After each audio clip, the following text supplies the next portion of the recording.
Today I'm going to be building this big block Chevy 454 engine that came out of my 1986 Chevy Silverado 3+3 crew cab, long bed, dually pickup.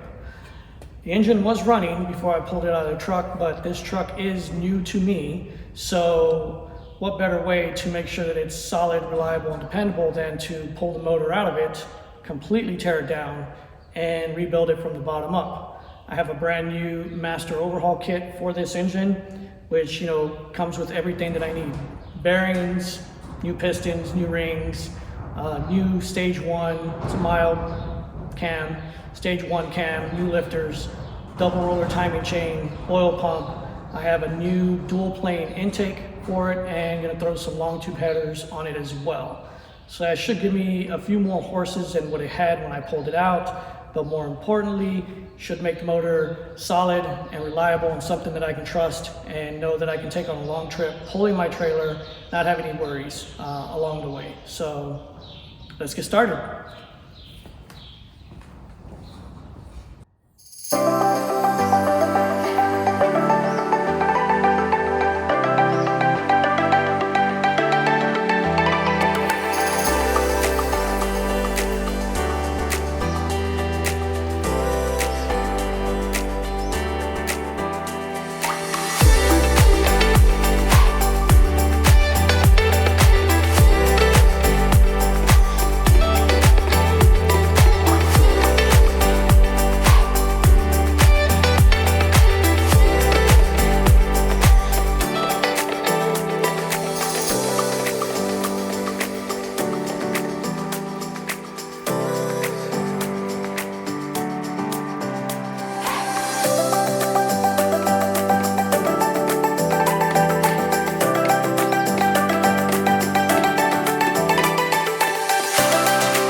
Now it's time to torque the connecting rods.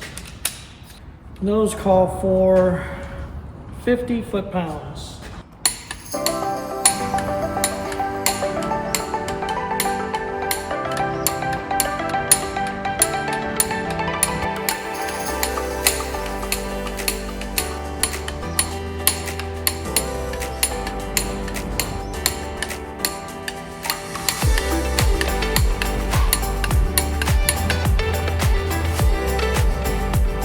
This is a pretty mild stage 1 camshaft. I want to say it's like almost a 490 lift intake, and I think like maybe a 503 exhaust lift. Flat tap it, didn't go the roller route. Maybe I should have, but we'll see how this one does, and if I need to change it out later and put a roller cam, which is probably a good idea, I probably will.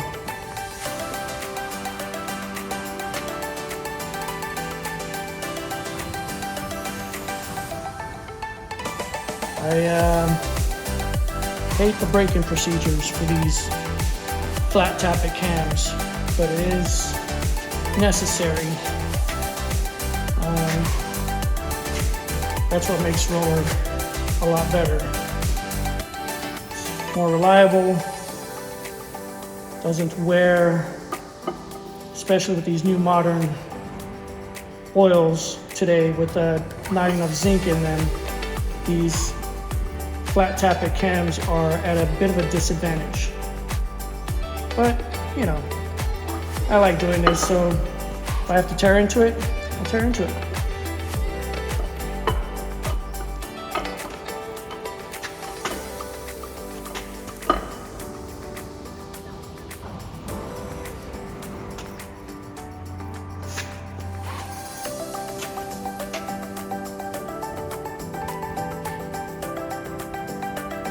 All right, let's see if we can get our initial timing set. Double roller timing chain should do pretty good on this motor.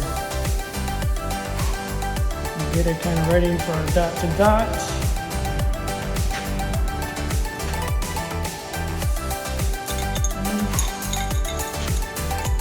See if we get it lined up. There we go. Get some bolts. And we'll continue on.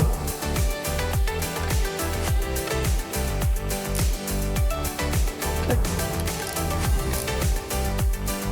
Click. Click. Torque to spec. So with the timing chain torqued down to spec, it is now time to put on a timing cover. See what this is going to look like. It should look pretty good. Let me get the gasket, lube up this seal, get the hardware, we'll get it on. Get a little bit of RTV on here to hold the gasket in place.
All right, so the lifters I put in here, I'm gonna have to take them back out because, you know, I don't think things through.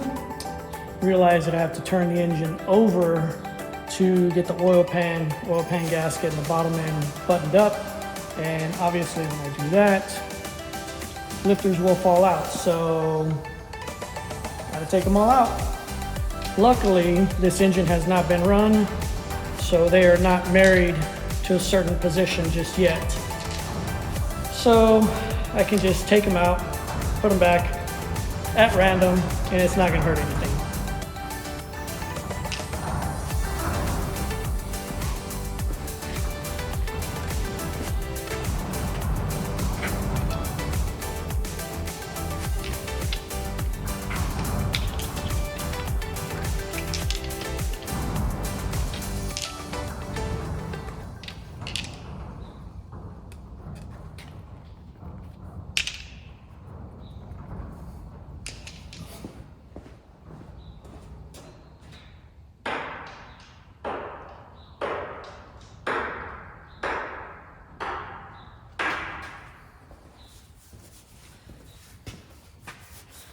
All right. Try some of this up because I'm notorious for making a mess on the shop floor.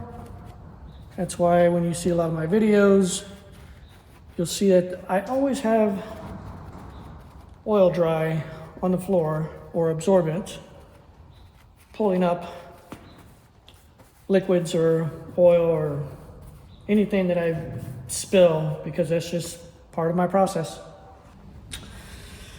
Let's figure out what goes where. Gonna need a lot of RTV for these areas, so I don't have any leaks, which I probably will anyways, because it's just how it works for me. I don't love this particular type of gasket. My preference is actually the big one-piece gasket. So I will use this gasket and regret it later when I have a leak.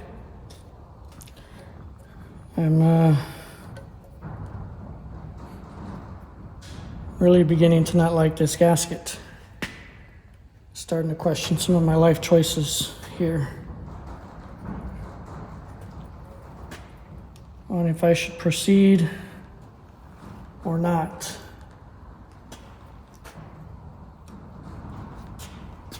FYI, I will probably proceed. Oh, I'm just begging for a leak here.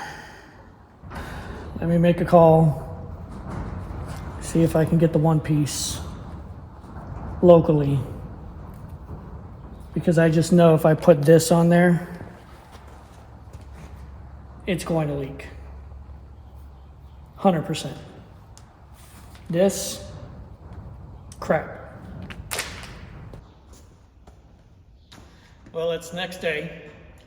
Couldn't get this crappy gasket to work. Didn't trust it, no faith in it. So went ahead and picked up this one-piece gasket. That should do the trick. So let's see what this looks like.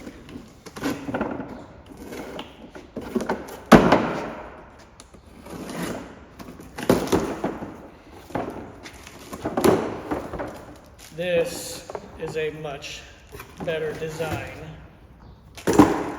and far less likely to leak than the 4-piece crappy gasket that the kit came with. So I feel a lot better using this gasket, and this is the type of gasket that I normally do use on my Chevy applications. So let's continue and try to get this done. Maybe we can get it started today.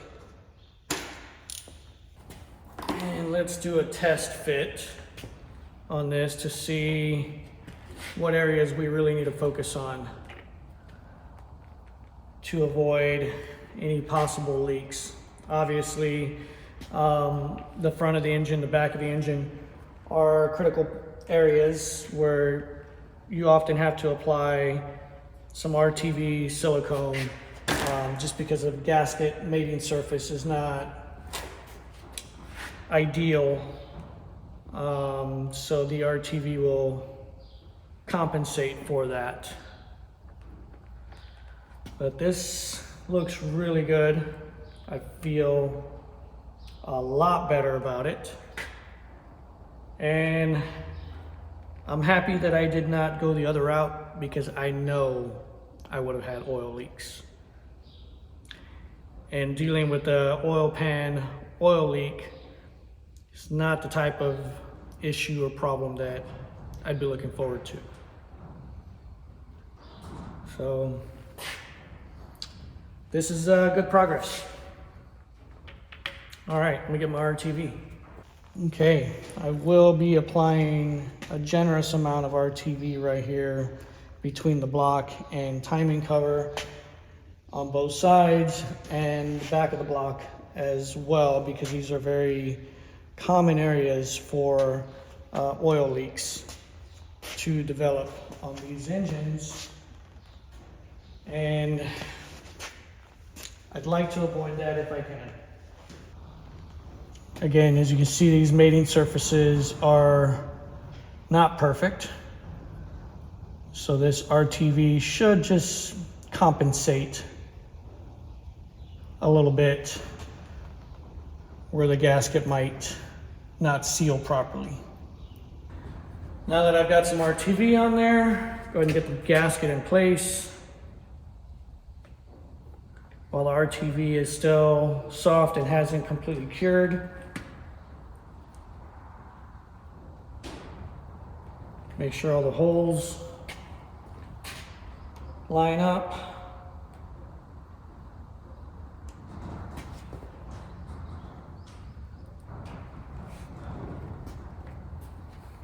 Let's get an oil pan on here.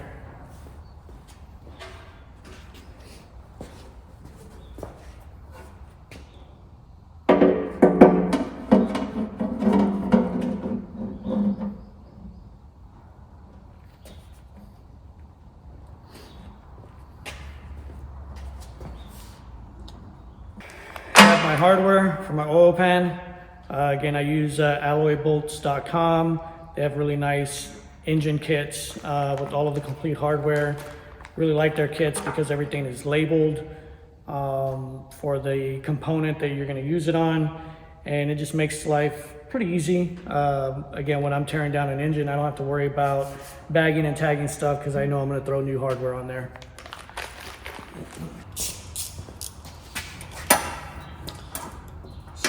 Down just a little bit.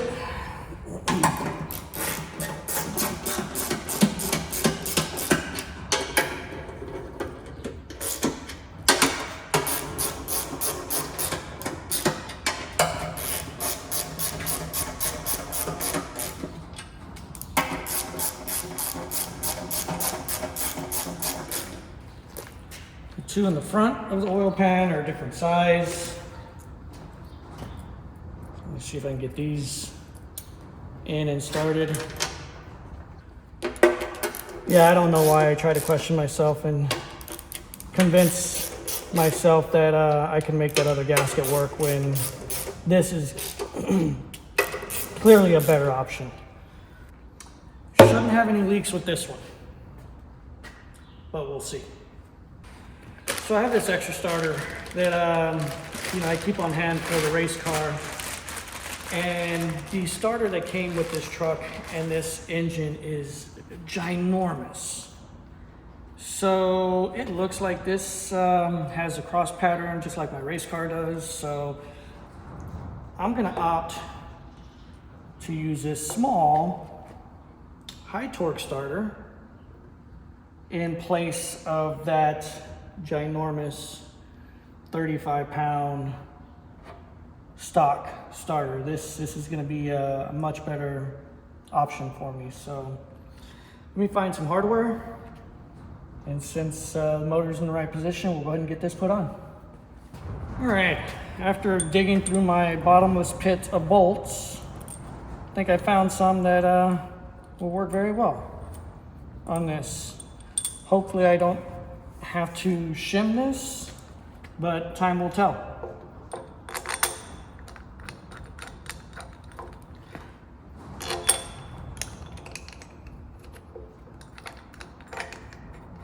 Good thing I keep a couple of these starters on hand. Good call. I don't know about you, but I think this is looking pretty good. Hopefully it runs as good as it looks. Now that I'm done with the bottom end, I can go ahead and get the lifters back in here and start prepping and getting this ready to get the heads thrown on. These lifters have been pre-lubed, but I will prime the engine, of course, before starting it as well.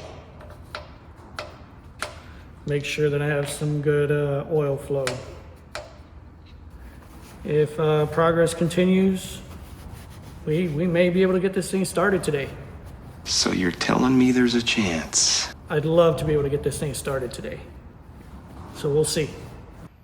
All right, it's time to get some heads on here.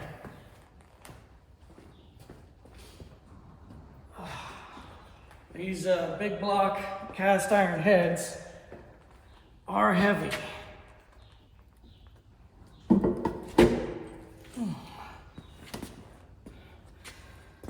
Look at that. Nice. Get a bolt in here or two just to hold it from falling off. Then I'll get my thread sealer because all of these bolts go into water jackets and we don't want water getting in our oil. So we use a thread sealer. This is thick paste.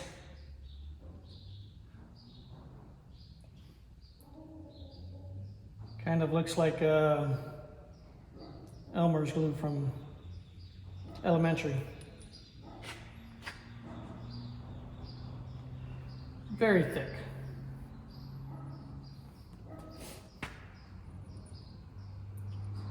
You don't need a ton of it, so I'm going to share it between these bolts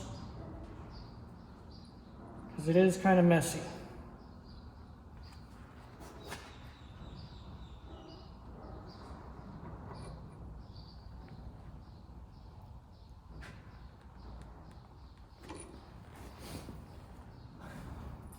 And if I could put them in the right hole, that would help.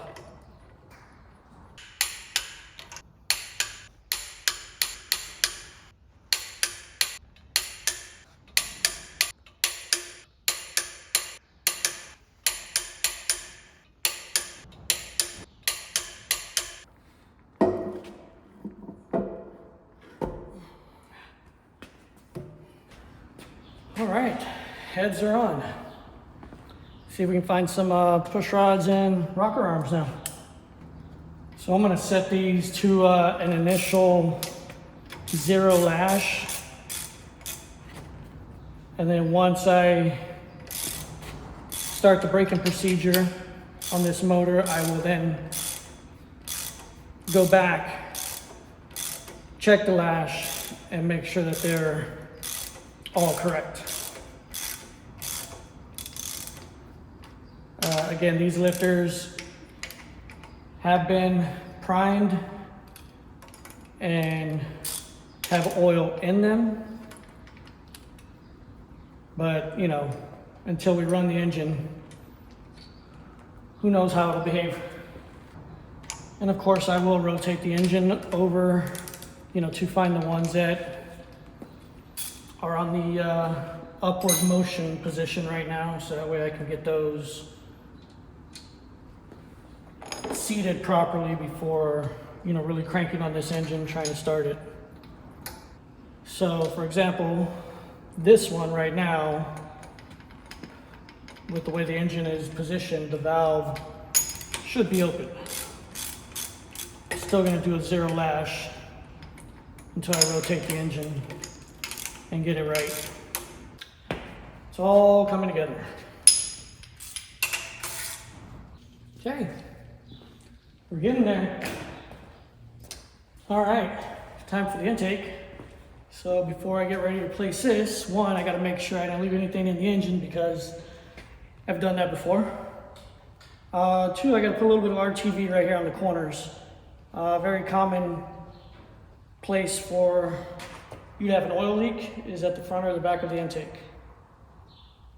So put a little RTV where the head meets the block, and put your gasket or RTV all the way across the block section. In this case, I'm going to go ahead and use the gasket that came with the kit. I did cheat a little bit and pre-fit the intake to see how it would sit, and it looks like it's a very snug fit, so I'm not really worried at this point of having any leaks in this area. On second thought, I don't think I'm going to go this route. I'm going to go ahead and put a bead of RTV across the top. Just something that I normally do, but this time I thought I can get away with not doing that. I'm going to put a nice healthy bead of RTV across the top here. This is a red RTV, so it should match the engine paint pretty good. and seal up the intake from having any leaks. Same thing in the back.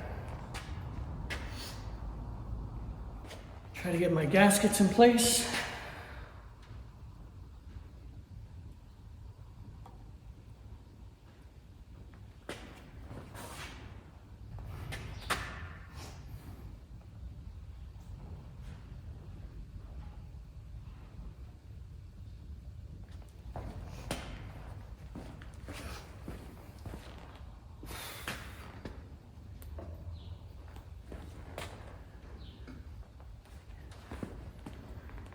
And if you do this right, a little bit of RTV you put in there should squish out. So let me get the hardware and see what we got. All right, so on these two, I really don't know how I'm going to get those snug down yet, just because there's no room in there to get my socket or even a wrench for that matter. So I'm gonna back these off so I can get this one in the front out.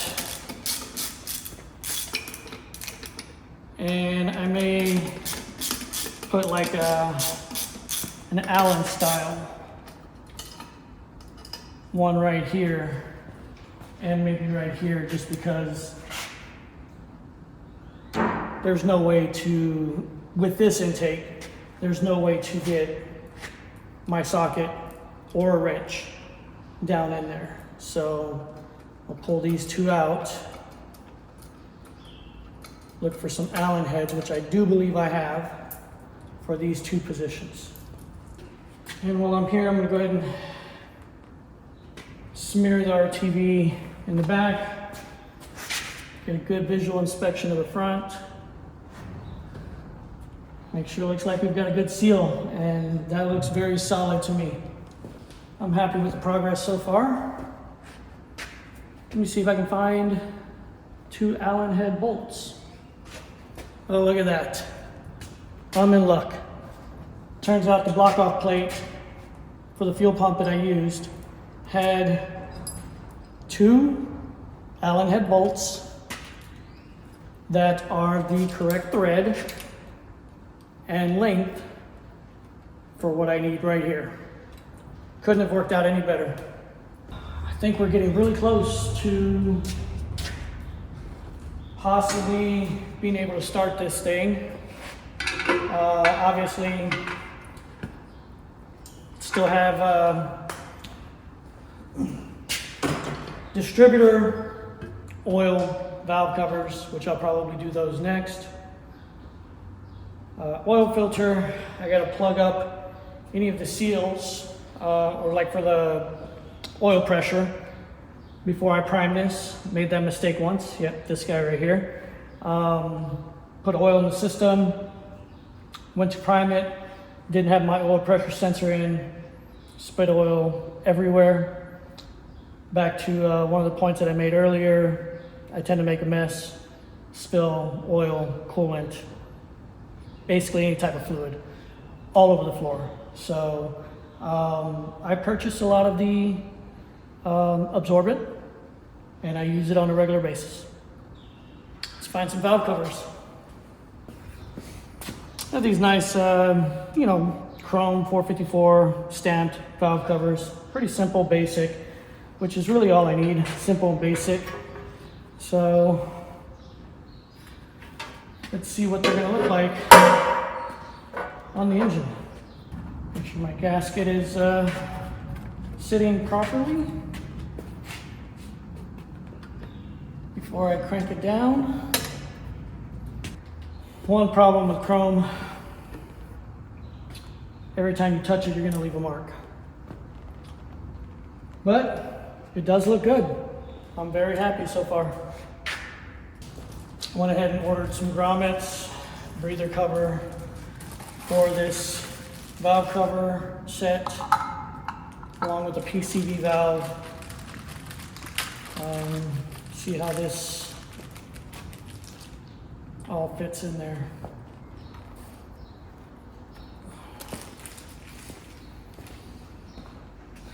I think I'm just about ready for some oil.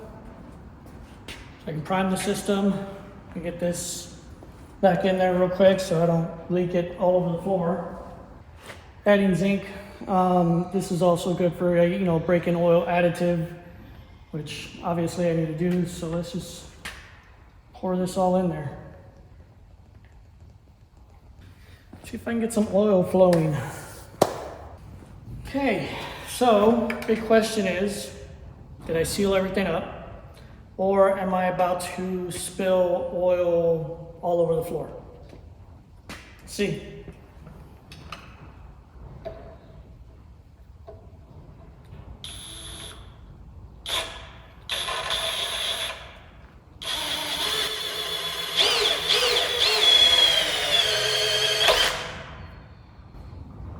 Felt pressure.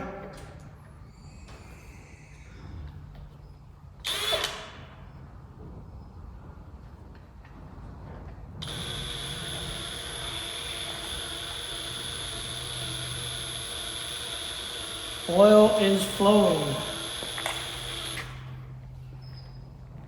And so far, it's not spilling.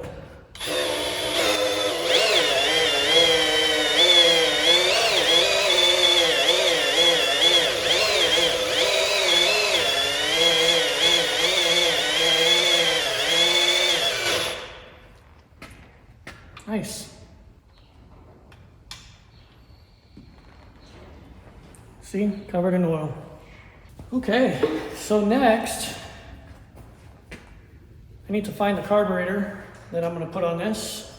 I have an idea of which one I want to use. No idea where it is. So I'm probably going to spend 20 minutes walking around the shop looking for it.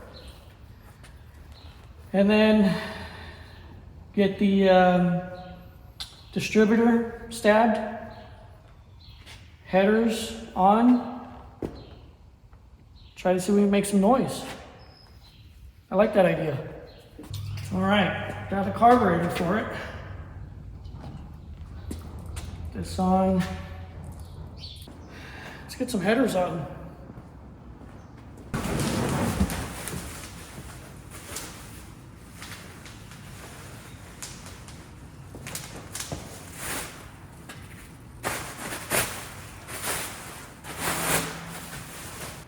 I had to stop the recording because my battery on the phone was getting low. So I'm at a point where I'm gonna try to start this. Hopefully I have enough juice in my car battery and we can make some noise. This engine has not been started. I did not try to pre-start this before starting this video. This will literally be the first start. So let's hope we don't have any big flames and let's hope it starts.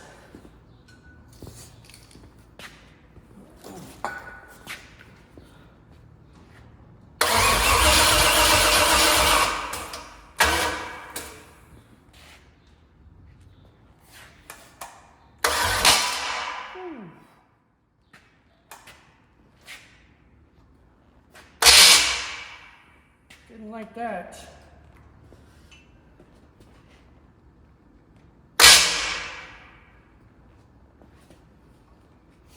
Try this again. Ooh.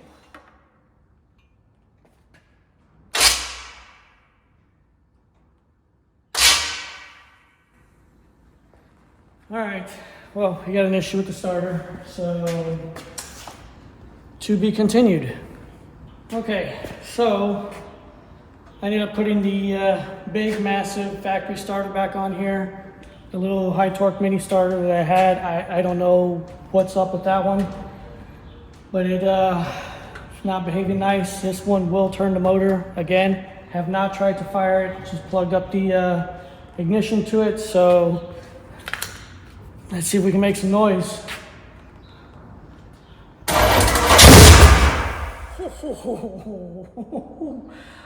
Wow, that did not take long at all. Okay, no idea if we're in time. Obviously, I don't have the timing marker. I don't have anything. I just stuck a little bit of fuel down here. Not enough to keep it running, I don't think. So let me try to get some more fuel in the bowls and see if we can get this thing to fire and maybe even idle.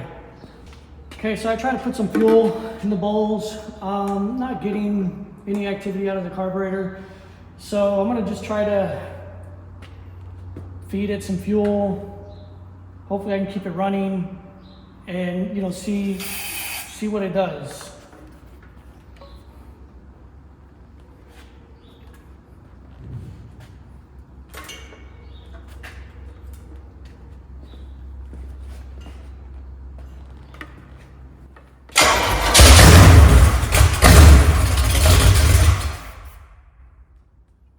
Timing doesn't sound to be that far off. I mean, it fires right up. So that's good. Let's see.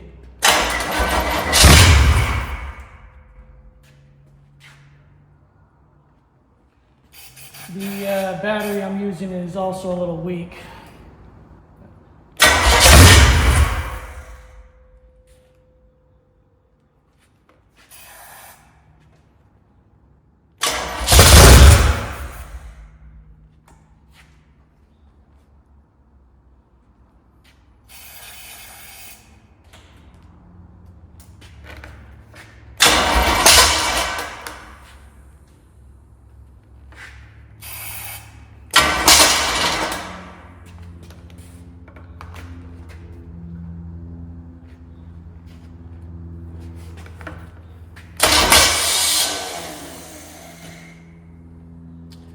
I don't think we've got enough juice in the battery.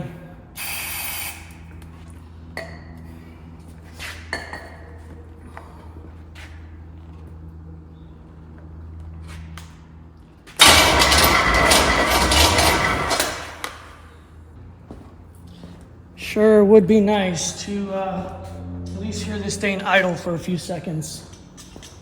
That's my goal.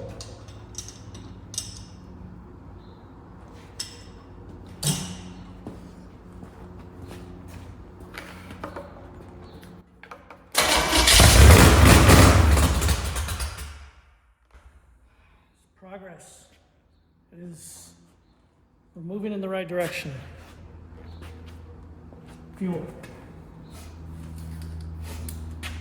I'm gonna go ahead and turn the idle up a little bit. Again, would love to just hear this thing idle for, 10 seconds or so.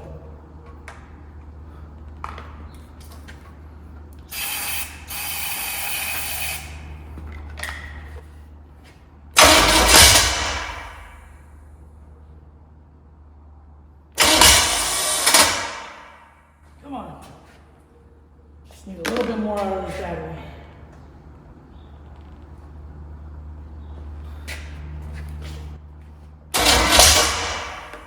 All right, let me get the jump pack. Okay, the jump pack is plugged up. Hopefully that's enough juice to get some idle time.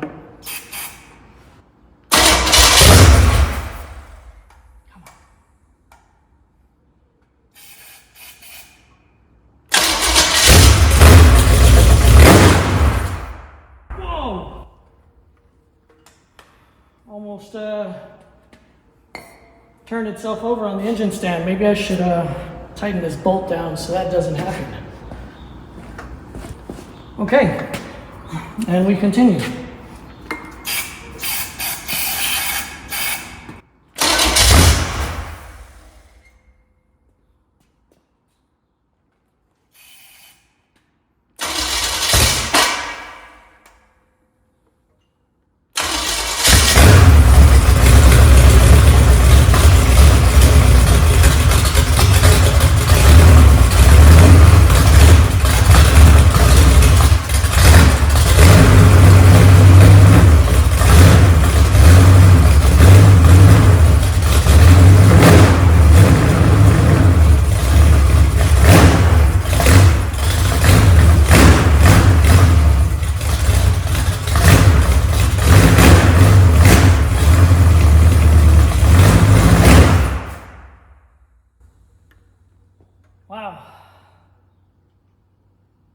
will tell you this thing takes a lot of fuel because I'm almost having to just keep this constantly streaming.